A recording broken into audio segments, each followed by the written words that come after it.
Hello, ഇന്ന് നമുക്കൊരു അടിപൊളി ചിക്കൻ ഐറ്റം ഉണ്ടാക്കിയാലോ? ചിക്കൻ ടിക്ക മസാല കുറച്ച് വെറൈറ്റി ആയിട്ടുള്ള ഒരു ഐറ്റമാണ് കേട്ടോ. അതുകൊണ്ട് തന്നെ നല്ല ടേസ്റ്റാണ്. പക്ഷെ നമുക്ക് എളുപ്പമായിട്ട് തന്നെ ഉണ്ടാക്കാം, അധികം സമയമൊന്നും വേണ്ട. അപ്പോൾ നിങ്ങൾക്ക് ഇത് ഇഷ്ടമായി എന്നുണ്ടെങ്കിൽ ഒന്ന് ലൈക്ക് ചെയ്യുക. അപ്പോൾ ഞാനിപ്പോൾ ചിക്കൻ ടിക്ക മസാല ഉണ്ടാക്കാൻ വേണ്ടിയിട്ട് 1 കിലോ ചിക്കനാണ് എടുത്തിട്ടുള്ളത്. ഇതുപോലെ ചെറിയ പീസായി കട്ട് ചെയ്ത് വെച്ചിട്ടുണ്ട്. ചിക്കൻ ടിക്ക മസാല സാധാരണ ഉണ്ടാക്കാറുള്ളത് ബോൺലെസ് ചിക്കൻ കൊണ്ടാണ്. ഞാനിപ്പോൾ ബോണോട് കൂടിയുള്ള ചിക്കനാണ് എടുത്തിട്ടുള്ളത്. അപ്പോൾ ബോണോട് കൂടിയ ചിക്കൻ ആണെങ്കിലും പ്രശ്നമൊന്നുമില്ല. അപ്പോൾ അത് തന്നെ നമുക്ക് ഇതിലേക്ക് ആവശ്യത്തിനുള്ള ഉപ്പ് ഇട്ട് കൊടുക്കാം. പിന്നെ ചിക്കൻ നല്ലപോലെ സോഫ്റ്റ് ആവാൻ വേണ്ടിയിട്ട് 1/4 കപ്പ് തൈരാണ് ചേർക്കുന്നത്.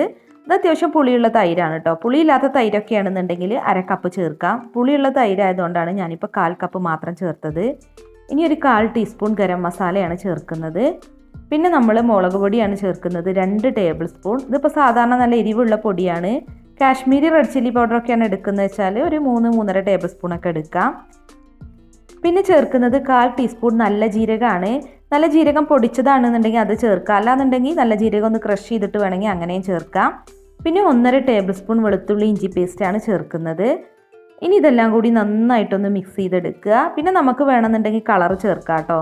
ടിക്കൊക്കെ ആവുമ്പോൾ കുറച്ച് നല്ല കളറിൽ കാണാനാണ് ഭംഗി. അപ്പോൾ കളർ നിങ്ങൾക്ക് ചേർക്കാൻ താല്പര്യം ഉണ്ടെങ്കിൽ മാത്രം ചേർത്താൽ മതി. ഞാനിപ്പോൾ ഏതായാലും ഫോട്ടോ വീഡിയോ ഒക്കെ എടുക്കുന്നതുകൊണ്ട് ഒരു ഇച്ചിരി കളർ ചേർക്കുന്നുണ്ട്, പൊടിയാണ് ചേർക്കുന്നത് കേട്ടോ. അപ്പോൾ നിങ്ങൾക്ക് നിർബന്ധമൊന്നുമില്ല, നിങ്ങൾക്ക് ഇഷ്ടമുണ്ടെങ്കിൽ മാത്രം ചേർത്താൽ മതി. പിന്നെ നമ്മൾ വീട്ടിലൊക്കെ ആണെന്നുണ്ടെങ്കിൽ കളർ ചേർക്കേണ്ട ആവശ്യമൊന്നുമില്ല. അപ്പോൾ ഇനി നമ്മളിത് ചുരുങ്ങിയത് ഒരു 1/2 മണിക്കൂർ റെസ്റ്റ് ചെയ്യാൻ വെക്കണം. അതിനുശേഷം വേണം അതൊന്ന് ഫ്രൈ ചെയ്തെടുക്കാൻ. അപ്പോൾ ഫ്രൈ ചെയ്യാൻ നമ്മൾ കൂടുതൽ ഓയിലൊന്നും എടുക്കണ്ട. ഞാനിപ്പോൾ 2 ടേബിൾ സ്പൂൺ ഓയിൽ മാത്രമാണ് എടുത്തിട്ടുള്ളത്. അപ്പോൾ ഞാനിപ്പോൾ ഇവിടെ സൺഫ്ലവർ ഓയിലാണ് എടുത്തിട്ടുള്ളത്. ഓയിൽ ചൂടായതിന് ശേഷം ചിക്കൻ അതിലേക്ക് ഇട്ട് കൊടുക്കുക.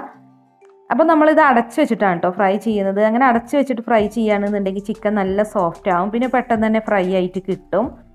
അപ്പോൾ ആദ്യം ഒരു 5 മിനിറ്റ് ഹൈ ഫ്ലെയിമിൽ ഇടുക, നല്ലപോലെ ചിക്കൻ ഒന്ന് ചൂടാകാൻ വേണ്ടിയിട്ട്. അതിന് ശേഷം തീ കുറച്ച് വെക്കുക. അപ്പോൾ നമ്മൾ അടച്ച് വെച്ചിട്ട് ചിക്കൻ ഫ്രൈ ചെയ്യുമ്പോൾ ഇതുപോലെ വെള്ളം ഉണ്ടാവും. പക്ഷെ കുറച്ച് കഴിയുമ്പോൾ വെള്ളമെല്ലാം വറ്റി ചിക്കൻ നല്ലപോലെ ഫ്രൈ ആയിട്ട് കിട്ടും. മാത്രമല്ല ഇങ്ങനെ ഫ്രൈ ചെയ്യുമ്പോൾ ചിക്കൻ നല്ല സോഫ്റ്റ് ആവും. അപ്പോൾ നമ്മുടെ ചിക്കനൊക്കെ ഇവിടെ ഏകദേശം ഫ്രൈ ആയിട്ടുണ്ട് ഒരു വശം. ഇനി ഇതൊന്ന് മറിച്ചിട്ട് കൊടുത്താൽ മതി. പിന്നെ നല്ലപോലെ ഫ്രൈ ആവാൻ വെയിറ്റ് ചെയ്യേണ്ട ആവശ്യമൊന്നുമില്ല കേട്ടോ. ജസ്റ്റ് ഒന്ന് ഫ്രൈ ആയിട്ട് കിട്ടിയാൽ മതി. പിന്നെ നമ്മളിത് കറിയിലിട്ടിട്ടൊന്ന് വേവിച്ചെടുക്കുന്നുണ്ട്. പിന്നെ നല്ലപോലെ ഫ്രൈ ആക്കാൻ താല്പര്യമുള്ളവർക്ക് അങ്ങനെ ചെയ്യാമെന്ന് മാത്രം. അപ്പോൾ ഇത് നീ അടച്ച് വെച്ചിട്ട് കുറച്ച് സമയം കൂടി ഒന്ന് കുക്ക് ചെയ്തെടുക്കാം. അപ്പോൾ നമ്മുടെ ചിക്കനൊക്കെ ഇവിടെ നല്ലപോലെ ഫ്രൈ ആയിട്ടുണ്ട് ഒരു ട്രിപ്പ്, കണ്ടില്ലേ? ഇനി നമുക്കിത് എണ്ണയിൽ നിന്ന് മാറ്റാം. എന്നിട്ട് ഇതേ എണ്ണയിൽ തന്നെ കേട്ടോ ബാക്കിയുള്ള ചിക്കനും ഫ്രൈ ചെയ്യുന്നത്. അതായത് 2 ടേബിൾ സ്പൂൺ ഓയിലാണ് നമ്മൾ 1 കിലോ ചിക്കനും ഫ്രൈ ചെയ്തെടുക്കുന്നത്. ഇങ്ങനെ ഫ്രൈ ചെയ്യുമ്പോൾ ഓയിലൊന്നും അധികം വേണ്ട, നമ്മൾ അടച്ച് വെച്ചിട്ട് ഫ്രൈ ചെയ്യുമ്പോൾ. അപ്പോൾ നമ്മുടെ ചിക്കനൊക്കെ എല്ലാം ഇവിടെ ഫ്രൈ ചെയ്തെടുത്തിട്ടുണ്ട്. ഇനി നമുക്ക് എങ്ങനെയാണ് ചിക്കൻ ടിക്ക മസാല ഉണ്ടാക്കുന്നതെന്ന് നോക്കാം. അപ്പോൾ അതിന് വേണ്ടിയിട്ട് 2 ടേബിൾ സ്പൂൺ ഓയിലാണ് ഇപ്പോൾ ഞാനൊരു പാനിലേക്ക് ഒഴിച്ചിട്ടുള്ളത്. ഇനി അതിലേക്ക് 2 മീഡിയം വലിപ്പത്തിലുള്ള സവാള ഇതുപോലെ കൊത്തി അരിഞ്ഞതാണ് ഇട്ട് കൊടുക്കുന്നത്. അപ്പോൾ സവാള നല്ല പോലെ ഒന്ന് വാട്ടിയെടുക്കണം. സവാള വാടിയതിന് ശേഷം വേണം നമുക്കിതിലേക്ക് ബാക്കിയുള്ള ചേരുവകളൊക്കെ ഇട്ട് കൊടുക്കാൻ. അപ്പോൾ സവാളയൊക്കെ ഇവിടെ വാടിയിട്ടുണ്ട്. ഇനി ഇതിലേക്ക് 1 ടേബിൾ സ്പൂൺ വെളുത്തുള്ളി ഇഞ്ചി പേസ്റ്റാണ് ചേർക്കുന്നത്. അതിൻ്റെ പച്ചച്ചുവ മാറുന്നത് വരെ ഒന്ന് വഴറ്റിയെടുക്കുക. അടുത്തതായിട്ട് നമ്മളിതിലേക്ക് ചേർക്കുന്നത് തക്കാളി പേസ്റ്റാണ് കേട്ടോ. അപ്പോൾ ഞാനിവിടെ 4 ചെറിയ തക്കാളി മിക്സിയിലിട്ട് നല്ല പോലെ ഒന്ന് അരച്ചെടുത്തതാണിത്. ഒട്ടും വെള്ളം ചേർക്കാതെ വേണം നമ്മൾ അരച്ചെടുക്കാൻ. അപ്പോൾ നമ്മൾ തക്കാളിയുടെ പേസ്റ്റ് ഇതിലേക്ക് ചേർത്തിട്ട് നല്ല പോലെ ഒന്ന് വഴറ്റിയെടുക്കണം. ഈ തക്കാളിയുടെ പച്ചച്ചുവ മാറുന്നത് വരെ വഴറ്റിയെടുക്കണം കേട്ടോ. തക്കാളി പേസ്റ്റ് ആക്കിയതുകൊണ്ട് തന്നെ കുറേ ടൈം എടുക്കും ഇതിൻ്റെ പച്ചച്ചുവ മാറാൻ. അപ്പോൾ തക്കാളിയൊക്കെ നന്നായിട്ട് ഇപ്പോൾ ഇവിടെ പച്ചച്ചുവ മാറുന്നത് വരെ വഴറ്റിയെടുത്തിട്ടുണ്ട്. ഇതിലേക്ക് 1/2 ടീസ്പൂൺ മഞ്ഞൾപ്പൊടി, 1 ടേബിൾ സ്പൂൺ മുളക് പൊടി, 1 ടേബിൾ സ്പൂൺ മല്ലിപ്പൊടി, പിന്നെ ഗരം മസാല 1/4 ടീസ്പൂൺ ചേർക്കുന്നുണ്ട്. പിന്നെ ഒരു 1/4 ടീസ്പൂൺ നല്ല ജീരകവും ചേർക്കുന്നുണ്ട്. ഇനിയിപ്പോൾ നിങ്ങളുടെ കയ്യിൽ നല്ല ജീരകത്തിൻ്റെ പൊടി ഉണ്ടെന്നുണ്ടെങ്കിൽ അത് ഇട്ടാലും മതി കേട്ടോ. അപ്പോൾ ഈ പൊടികളുടെ പച്ചച്ചുവ മാറുന്നത് വരെ ഒന്ന് വഴറ്റിയെടുക്കുക. അപ്പോൾ പൊടികളുടെ പച്ചച്ചുവയൊക്കെ ഇപ്പോൾ ഇവിടെ മാറിയിട്ടുണ്ട്. ഇനി നമുക്കിതിലേക്ക് വെള്ളം ഒഴിച്ചു കൊടുക്കാം, ചൂടുവെള്ളം ഒഴിച്ചു കൊടുക്കാം കേട്ടോ. 1 കപ്പ് വെള്ളമാണ് ഞാനിപ്പോൾ ഇതിലേക്ക് ഒഴിച്ചിട്ടുള്ളത്. എന്നിട്ട് എല്ലാം കൂടി നന്നായിട്ടൊന്ന് മിക്സ് ചെയ്തെടുക്കുക.